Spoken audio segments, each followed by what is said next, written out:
இன்னைக்கு இந்த பதிவுல நம்ம ஹொப்பனோபோனோ டெக்னிக் பத்தி தான் பார்க்க போறோம். பழங்காலத்துல மிகவும் சக்தி வாய்ந்த மிகவும் எளிமையாக பிரபஞ்சத்தை ஈர்க்கக்கூடிய ஒரு முறையா இந்த டெக்னிக்கை பயன்படுத்திட்டு வந்திருக்காங்க. இந்த டெக்னிக்க powerful law of attraction manifestation technique அப்படின்னு சொல்லப்படுது. ஹொப்பனோபோனோ டெக்னிக்கை யூஸ் பண்ணி இந்த பிரபஞ்சத்துல இருந்து எல்லா விஷயங்களையும் நம்மளால ரொம்பவும் ஈஸியா அடைய முடியும். நம்ம மைண்ட்ல இருக்கக்கூடிய எல்லா நெகட்டிவ் தாட்ஸையும் ரீப்ளேஸ் பண்ணி பாசிட்டிவ் தாட்ஸா உள்ள கொண்டு வந்து இந்த பிரபஞ்சத்துக்கிட்ட இருக்க எல்லா விஷயங்களையும் அடையிற முறையதான் இந்த ஹோப்பனோபோனோ டெக்னிக் அப்படின்னு சொல்றாங்க. ஹோப்பனோபோனோ அப்படின்னா தன்னையும் மற்றவர்களையும் சரி செய்தல் அப்படின்னு அர்த்தம். நம்மளுக்குள்ள இருக்கக்கூடிய எல்லா கெட்ட விஷயங்களையும் அகற்றுறது மட்டும் இல்லாம மத்தவங்களுக்குள்ள இருக்கக்கூடிய எல்லா கெட்ட விஷயங்களையும் அகற்றிட்டு நாம நினைச்ச மாதிரி ஒரு வாழ்க்கையை வாழ்றது தான் இந்த ஹோப்பனோபோனோ டெக்னிக். இந்த டெக்னிக்க முதல்ல ஹவாயில தான் கண்டுபிடிச்சிருக்காங்க. கோபம், குற்ற உணர்ச்சி, வருத்தம், இழப்பு இது எல்லாத்தையுமே சரி செய்யறதுக்கு பழங்காலத்துல என்ன பண்ணி இருக்காங்க அப்படின்னா ஒரு குடும்பத்துல இருக்கக்கூடிய எல்லாருமே ஒண்ணு சேர்ந்து உட்கார்ந்து இந்த முறையை பின்பற்றி வந்திருக்காங்க.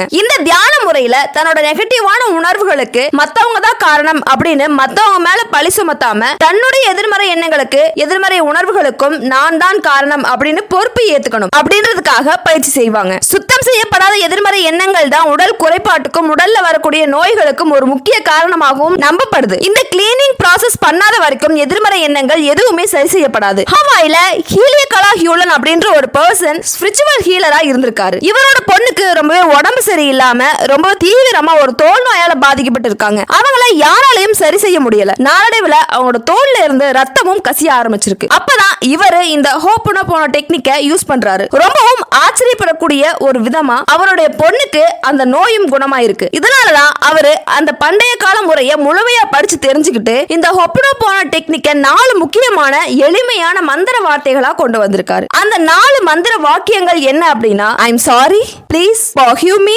thank you, I love you. இந்த வார்த்தைகளை கேட்கும்போது உங்களுக்கு ரொம்ப சாதாரணமா தோணலாம். இதெல்லாம் ஒரு மந்திரமா, இத சொன்னா எல்லாம் சரியாயிடுமா, எல்லாம் கிடைச்சிடுமா அப்படின்னு கூட தோணும். ஆனா நம்ம சாதாரணமா நினைக்கக்கூடிய இந்த 4 வார்த்தைகள் தான் நிறைய பேருடைய வாழ்க்கையில கனவுல கூட நினைச்சு பார்க்காத மிகப்பெரிய மாற்றங்களை ஏற்படுத்தி இருக்கு. ஹோப்பனோபோனோ டெக்னிக்ல கொடுத்திருக்கிற இந்த 4 வாக்கியங்கள் வெறும் மன்னிப்புக்காகவும் ஏற்றுக்கொள்வதற்காக மட்டும் உருவாக்கப்படல. நம்ம வாழ்க்கையில நம்ம மனசுல இருக்கக்கூடிய எல்லா நெகட்டிவான விஷயங்களையும் நெகட்டிவான எண்ணங்களையும் சுத்தப்படுத்துறதுக்கான ஒரு முக்கியமான டெக்னிக்கா தான் இந்த ஹோப்பனோபோனோ டெக்னிக் பயன்படுத்தப்படுது. நான் சொன்ன இந்த 4 மந்திர வார்த்தைகளுக்கும் ஒவ்வொரு வார்த்தைகளுக்கும் ஒரு முக்கியமான நோக்கம் இருக்கு. இந்த ஒட்டுமொத்த பிரபஞ்சத்துக்கும் நம்மளுடைய உயிர் சக்திக்கும் இரண்டையும் இணைக்கக்கூடிய ஆற்றலுக்கும் சொல்லப்படுற ஒரு மெசேஜ் தான் இந்த 4 வாக்கியம். இந்த 4 வாக்கியங்களையும் தினமும் சொல்லிக்கிட்டே இருங்க. ஏதாவது பிரச்சனைகள் இருக்கப்போ, உடல்நலை குறைபாடு இருக்கப்போ இந்த 4 வாக்கியங்களை மறக்காம சொல்லிக்கிட்டே இருங்க. இந்த 4 வாக்கியங்களை சத்தம் போட்டு ஊற கூட்டி சொல்லணும்ன்ற அவசியம் இல்ல. அதே மாதிரி யார்கிட்டயாவது ஒப்பிக்கணுமா அப்படின்னா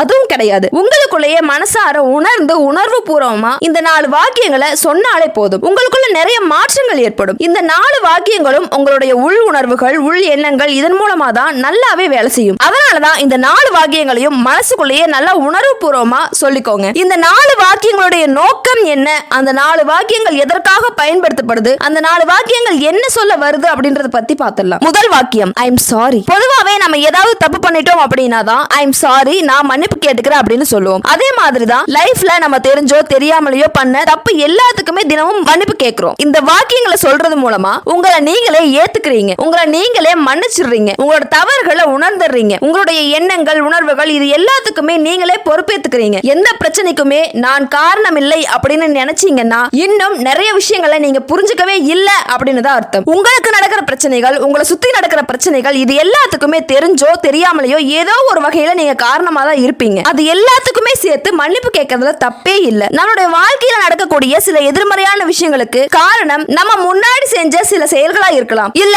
நம்ம முன்னாடி வச்சிருந்த கெட்ட உணர்வுகள், எண்ணங்கள் இது கூட ஒரு காரணமா இருக்கலாம். நம்ம வாழ்க்கையில இருக்கக்கூடிய நெகட்டிவான விஷயங்களுக்கு நம்ம முன்னோர்கள் செஞ்ச காரியங்கள் கூட காரணமா இருக்கலாம். மோஸ்டா இன்டர்னல் பெயின், அதாவது மனதளவுல ஏற்படக்கூடிய வலி அப்படிங்கிறது தலைமுறையா தொடர்ந்துகிட்டே இருக்கு. அதனாலதான் பல குடும்பங்கள் தங்களுடைய முன்னோர்கள் அனுபவிச்ச அதே கஷ்டங்களை இப்பவும் அனுபவிச்சுக்கிட்டு இருக்காங்க. இருக்காங்க. நம்ம முன்னோர்கள் மனசுல இருந்து வலியும் வேதனையும் காலம் காலமா அடுத்த தலைமுறைக்கு பரவிக்கிட்டே தான் இருக்கு. அந்த வலி டாக்ஸிக் ரிலேஷன்ஷிப்பா இருக்கலாம், இல்ல மனதளவுல தீர்க்கவே முடியாத ஒரு வலியா கூட இருக்கலாம். இந்த வலிகளுக்கு எல்லாம் ஒரு முடிவு கட்டணும் அப்படின்னா அந்த வலிகளை முதல்ல ஏத்துக்கணும். இந்த வலிகள் எல்லாத்துக்குமே நான் தான் பொறுப்பு அப்படின்றத ஏத்துக்கணும். நான் எல்லார்கிட்டயுமே சாரி கேட்டுருவேன் அப்படின்னு ரொம்பவே ஈஸியா சொல்லிடலாம். ஆனா அந்த சாரி அப்படின்ற வார்த்தைய வாயிலிருந்து கொண்டு வர்றதுதான் ஒரு பெரிய விஷயமாவே இருக்கும். நம்ம தான் தப்பு பண்ணிருப்போம், அந்த தப்பையும் உணர்ந்திருப்போம், சாரி கேட்கணும்னு தோணும். ஆனா அந்த இடத்துல சாரி கேட்கறதுக்கு ரொம்பவே தயங்குவோம். நம்ம இமேஜ் போயிடுமோ, சாரி கேட்க வெக்கமா இருக்கே, நம்ம எவ்வளவு பெரிய ஆளு, நம்ம போய் இவங்கிட்ட எல்லாம் சாரி கேட்டா கேவலமா இருக்கும், நம்மளா போய் சாரி கேட்டா இவன் ஏத்துப்பானா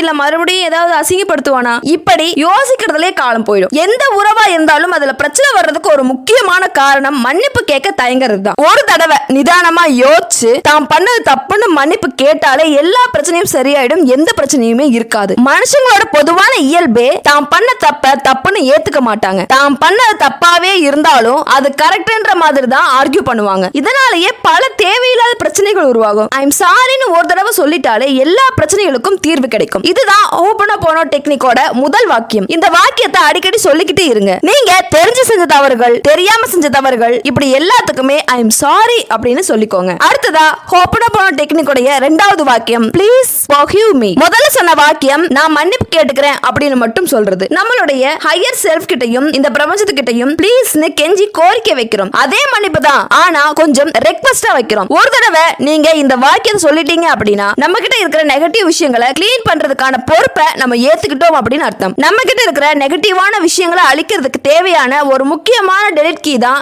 இந்த ப்ளீஸ் ஃபர்கிவ் மீ அப்படின்ற வாக்கியம். மூணாவது தேங்க்யூ. டீச்சர்ஸும் சரி பேரண்ட்ஸும் சரி நம்ம கிட்ட யாரு என்ன உதவி பண்ணாலும் தேங்க்யூ சொல்லணும், நன்றி சொல்லணும், அதுதான் நல்ல பழக்கம் அப்படின்னு சொல்லிக்கிட்டே இருப்பாங்க. இப்போ நம்மளுடைய பசங்களுக்கு குட் ஹேபிட்ஸ்ன்ற பேர்ல இதையே தான் நம்ம சொல்லி கொடுக்கிறோம். நம்மளுக்கு யாராவது டைரக்டா ஹெல்ப் பண்ணாங்க அப்படின்னா மட்டும்தான் நம்ம அவங்களுக்கு தேங்க்யூ நன்றி அப்படின்னு சொல்லுவோம். ஆனா நம்ம கிட்ட ஆல்ரெடி நிறைய அடிப்படையான தேவைகள் இருக்கு. நம்மளுடைய உடல் உறுப்புகள் எல்லாமே சீரா இருக்கு, நம்ம கிட்ட தேவைக்கு போதுமான அளவு காசு இருக்கு. இது எல்லாத்துக்குமே நம்ம நன்றி சொல்லிக்கிட்டே இருக்கணும். நம்ம இப்படி நன்றி சொல்றதுனால நம்ம ஹையர் செல்ஃப் கிட்டையும் இந்த மொத்த பிரபஞ்சத்துக்கிட்டையும் நம்மளோட நன்றி உணர்வை காட்டுவதற்கான ஒரு வாய்ப்பு நமக்கு கிடைக்குது. முக்கியமா இந்த கிராட்டிடியூட நம்ம ஃபாலோ பண்றதுனால நமக்குள்ள இருக்கக்கூடிய நெகட்டிவான எண்ணங்கள், நெகட்டிவான கேரக்டர் இது எல்லாமே கிளியர் ஆயிடும். சில நெகட்டிவான விஷயங்களை நீங்க ஏத்துக்கிறீங்க. சோ உங்ககிட்ட மன்னிக்கிற பழக்கம் அதிகமா இருக்கு அப்படின்னா அதுக்கு கண்டிப்பா நீங்க நன்றி சொல்லியே ஆகணும். நாலாவது வாக்கியம் ஐ லவ் யூ. இதுதான் இந்த டெக்னிக்கோட ரொம்பவும் பவர்ஃபுல்லான மந்திரம் அப்படின்னு சொல்லப்படுது. உங்க வாழ்க்கையில எவ்வளவு பிரச்சனைகள் இருந்தாலும், எவ்வளவு பெரிய பிரச்சனையா இருந்தாலும் இந்த ஒரு வாக்கியத்தை வச்சு அதை சரி செஞ்சிடலாம் அப்படின்னு சொல்லிருக்காங்க. தினமும் இந்த வாக்கியத்தை நீங்க ஒரு மந்திரம் மாதிரி கூட சொல்லலாம். மத்தவங்க இந்த வாக்கியத்தை சொல்றதை விட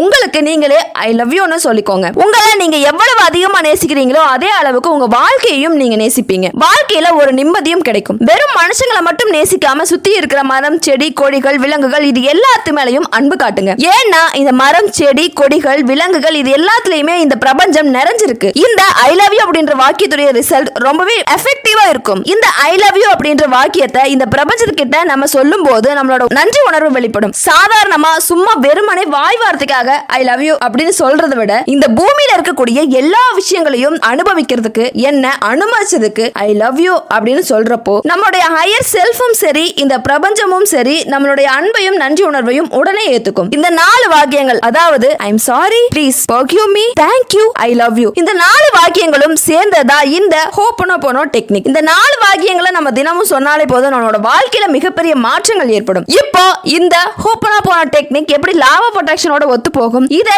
எப்படி நம்ம மேனிஃபெஸ்டேஷனுக்காக யூஸ் பண்றது அப்படின்ற சந்தேகம் உங்க எல்லாத்துக்குள்ளயுமே இருக்கும். இந்த டெக்னிக்குடைய அடிப்படை விஷயமே நெகட்டிவ் எண்ணங்களை, நெகட்டிவ் விஷயங்களை, நெகட்டிவ் உணர்வுகளை, நெகட்டிவ் நம்பிக்கைகளை நம்ம மைண்ட்ல இருந்து ரிமூவ் பண்றதுதான். உதாரணத்துக்கு பணக்கார வீட்டுல பிறந்தாதான் பணக்கார வாழ்க்கையை வாழ முடியும் அப்படின்ற எண்ணம் தெரிஞ்சோ தெரியாமலையோ நம்மளுடைய கொள்ளு பாட்டி தாத்தா காலத்துல இருந்து தாத்தா பாட்டி காலத்துக்கு வந்து இப்போ நம்ம அப்பா அம்மா காலத்து வரைக்கும் இந்த எண்ணம் தான் அப்படியே கேரி ஃபார்வர்ட் ஆயிட்டு இருக்கு. ஒரு சில இக்கட்டான சூழ்நிலையில நம்ம கிட்ட காசு பணம் இல்லாதப்போ நம்மள அறியாம நம்ம மைண்ட்லயே பணக்கார வீட்டுல பிறந்திருந்தா, பணம் இருந்திருந்தா இப்படி காசுக்கு அலைய வேண்டியது இல்ல அப்படின்ற எண்ணம் வந்திருக்கும். இதுக்கு பேர் தான் பாவர்ட்டி மைண்ட் செட் அப்படின்னு சொல்லுவாங்க. இந்த மைண்ட் செட் தான் பரம்பரையா எல்லாத்துக்குமே பரவிட்டு இருக்கு. இது பரவாம தடுக்கணும் அப்படின்னா இந்த கெட்ட எண்ணங்களை மாத்தணும். உங்களுடைய உண்மையான ரியாலிட்டிக்குள்ள நீங்க இப்படி ஒரு பொய்யான விஷயத்தை திணிச்சிருக்கீங்க அப்படின்றத நீங்களே சிந்திக்கணும். நீங்களும் பணக்கார வாழ்க்கையை வாழ முடியும் அப்படின்றத நம்பணும். நம்மளுடைய மேனிஃபெஸ்டேஷன் ரொட்டீன்ல, அதாவது நைட் தூங்குறதுக்கு முன்னாடி ஒரு சில மேனிஃபெஸ்டேஷன் பண்ணுவோம். அது கூடவே இந்த 4 வாக்கியத்தையும் சொல்லுங்க. இப்படி பண்ணும்போது உங்களுடைய எதிர்மறை எண்ணங்களும் எதிர்மறை நம்பிக்கைகளும் உங்களை விட்டு விலக ஆரம்பிக்கும். நான் எதிர்மறை எண்ணங்களோட தான் இருப்பேன் அப்படின்னு ஒரு குற்றுணர்ச்சியோட இருக்காம அதை மாத்திக்க கொஞ்சம் ட்ரை பண்ணுங்க. காலையில நேரமா எழுந்துக்கிற பழக்கம் இருக்கு, தியானம் பண்ற பழக்கம் இருக்கு அப்படின்னா அது கூடவே சேர்த்து இந்த 4 வாக்கியங்களையும் சொல்லுங்க. நம்ம நார்மலா அஃபர்மேஷன் சொல்ற மாதிரி தான் இந்த 4 வாக்கியங்களையும் சொல்லணும். இந்த 4 வாக்கியங்களையும் சொல்லும் போது நம்மளுக்குள்ள இருக்கக்கூடிய ஈகோ குறைஞ்சு நம்மளுக்கு பிரபஞ்சத்தோட ஆசீர்வாதமும் நிறையவே கிடைக்கும். நீங்க என்ன ஆசைப்படுறீங்களோ அதை கண்டிப்பா அடையவும் முடியும். Sleeping technique, visualisation technique, manifestation technique இது எல்லாத்துலயுமே இந்த ஹொப்பனோபோனோ டெக்னிக்கை நீங்க ஆட் பண்ணிக்கலாம். இந்த ஹொப்பனோபோனோ டெக்னிக்கை மத்தவங்களுக்காக மேனிஃபெஸ்ட் பண்றதுக்காகவும் யூஸ் பண்ணிக்கலாம். இந்த ஹொப்பனோபோனோ டெக்னிக்கை பண்றதுக்கான ஒரு சிறந்த நேரம் அப்படின்னா அது நைட்டு நம்ம தூங்க போறதுக்கு முன்னாடி அண்ட் காலையில எழுந்த உடனே. அது ஏன் அப்படின்னா நைட்டு நம்ம தூங்க போறதுக்கு முன்னாடி ஒரு 10 தடவை நல்லா மூச்சு உள்ள இழுத்து வெளியே விடுங்க. அப்புறமா இந்த 4 வார்த்தைகளை சொல்லுங்க. நைட்டு தூங்குறதுக்கு முன்னாடி நம்ம என்ன சொல்றோமோ அதுதான் நம்ம மைண்ட்ல அப்படியே ரீப்ரோகிராம் ஆகிட்டு இருக்கும். நம்ம சப்கான்சியஸ் மைண்ட்லயும் அப்படியே பதிஞ்சிடும். அதனால நைட் தூங்க போறதுக்கு முன்னாடி செய்யணும் அப்படின்னு சொல்றோம். அதே மாதிரி தான் காலையில எழுந்த உடனே செய்யணும். ஏன் அப்படின்னா நம்ம காலையில எழுந்த உடனே என்ன பண்றோமோ எதை கேட்கிறோமோ அதுதான் அந்த நாள் ஃபுல்லாவே நம்மளுக்கு கேரி ஃபார்வர்ட் ஆயிட்டு இருக்கும். சோ மார்னிங் டைம்ல இந்த டெக்னிக்கை ஃபாலோ பண்ணும்போது நம்மளுக்கு மேனிஃபெஸ்ட் பண்றதுக்கு ரொம்ப ஈஸியா இருக்கும். அதோட எஃபெக்டிவாவும் இருக்கும். உங்களுக்கு நெருக்கமான சில பேர் உடல் அளவிலையும் மன அளவிலையும் பொருளாதார ரீதியாகவும் ரொம்பவே கஷ்டப்படுறாங்க அப்படின்னா அவங்கள பார்க்கும்போது உங்களுக்கும் ரொம்பவே கஷ்டமா இருக்கும். இப்போ உங்க கஷ்டத்தை சரி பண்ணணும் அப்படின்னா அதுக்கு அவங்க கஷ்டத்தை சரி பண்ணி ஆகணும். புரியுற மாதிரி சொல்லணும் அப்படின்னா அவங்களோட கஷ்டத்துக்கும் உங்களோட கஷ்டத்துக்கும் பொறுப்பை நீங்களே எடுத்துக்கிறீங்க. மத்தவங்க மனசுல இருக்கக்கூடிய வலியை சரி பண்ணணும் அப்படின்னா முதல்ல இந்த வலி எங்க 2 பேத்துக்கும் சம்பந்தமானது அப்படின்றத ஏத்துக்கோங்க. ஒரு தடவை இதை ஏத்துக்கிட்டு இதுக்கான பொறுப்பை நீங்க எடுத்துக்கிட்டீங்க அப்படின்னா அதுவே போதும். அடுத்ததா தினமும் மந்திரங்கள் மாதிரி I am sorry, please forgive me, thank you, I love you அப்படின்ற வாக்கியங்களை திரும்ப திரும்ப சொல்லிக்கிட்டே இருங்க. உங்களுக்குள்ள இருக்கக்கூடிய எதிர்மறை எண்ணங்களை வெளியேற்றினா மட்டும்தான் இந்த ஹோப்பனோபோனோ டெக்னிக் செயல்படும் அப்படின்றத நல்லா ஞாபகத்துல வச்சுக்கோங்க. நீங்க யாரோட வாழ்க்கையை மாத்தணும் அப்படின்னு நினைக்கிறீங்களோ அவங்களுக்கும் இந்த 4 வார்த்தைகளை சொல்லிக் கொடுங்க. கண்டிப்பா அவங்களோட வாழ்க்கையிலும் ஒரு நல்ல மாற்றம் ஏற்படும். தினமும் காலையில நீங்க சீக்கிரமா எழுந்து மெடிடேட் பண்ணுங்க. அப்படி மெடிடேட் பண்ணும்போது உங்களுடைய மைண்ட் ஒரு blank ஸ்டேட்டுக்கு போகும். அந்த டைம்ல இந்த 4 வாக்கியங்களை சொல்லுங்க. உங்களுக்கு என்ன தேவைகள் இருந்தாலும் நீங்க எதை அடையணும்னு நினைச்சாலும் இந்த 4 வார்த்தைகளை நீங்க சொல்லிக்கிட்டே இருங்க. உங்ககிட்ட பணம் இல்ல, நிம்மதியான வாழ்க்கை இல்ல, நல்ல உடல்நிலை இல்ல, இப்படி எதுக்காக வேணாலும் நீங்க இந்த முறையை பயன்படுத்தலாம். எனக்கு ஒரு நல்ல ரிலேஷன்ஷிப் இல்ல, இந்த ரிலேஷன்ஷிப்ல எனக்கு ரொம்பவே ப்ராப்ளமா இருக்கு, இது நினைச்சாவே எனக்கு பயமா இருக்கு அப்படின்ற விஷயத்துக்கும் இந்த டெக்னிக்கை நீங்க பயன்படுத்தலாம். இந்த ஹோப்பனோபோனோ டெக்னிக்கை நீங்க மேனிஃபெஸ்ட் பண்றதுக்காக பயன்படுத்தும் போது நீங்க உங்க வாழ்க்கையில எதிர்பார்க்காத நிறைய மாற்றங்களை சந்திப்பீங்க. நீங்க எப்பெல்லாம் தனிமையில இருக்கீங்களோ, எப்பெல்லாம் கவலையா இருக்கீங்களோ, எப்பெல்லாம் நிம்மதியே இல்லாம இருக்கீங்களோ அப்பெல்லாம் இந்த 4 வார்த்தைகளை I am sorry, please forgive me, thank you, I love you அப்படின்னு சொல்லிக்கிட்டே இருங்க. நீங்க இந்த ஹோப்பனோபோனோ டெக்னிக்கை யூஸ் பண்றது மூலமா உங்க வாழ்க்கையில நிறைய வெற்றிகளை சீக்கிரமே அடைய முடியும். அது மட்டும் இல்லாம உங்களுடைய நன்றி உணர்வு, மத்தவங்க நேசிக்கிற தன்மை, உங்களுடைய தவறுகளுக்கு நீங்களே பொறுப்பேற்றுக்கிறது அப்படின்னு நிறைய நல்ல விஷயங்களை வளர்த்துக்கவும் முடியும். இந்த வீடியோ உங்களுக்கு பிடிச்சிருந்தது அப்படின்னா வீடியோவை லைக் பண்ணுங்க, உங்களோட ஃப்ரெண்ட்ஸ் அண்ட் ஃபேமிலிக்கும் ஷேர் பண்ணுங்க. மறக்காம ஐஸ் பாக்ஸ் அல்டிமேட் சேனலை சப்ஸ்கிரைப் பண்ணுங்க. உங்களோட கருத்துக்களை மறக்காம கமெண்ட் பாக்ஸ்ல பதிவு பண்ணுங்க. அடுத்த வீடியோல உங்களை சந்திக்கிறேன். and thank you for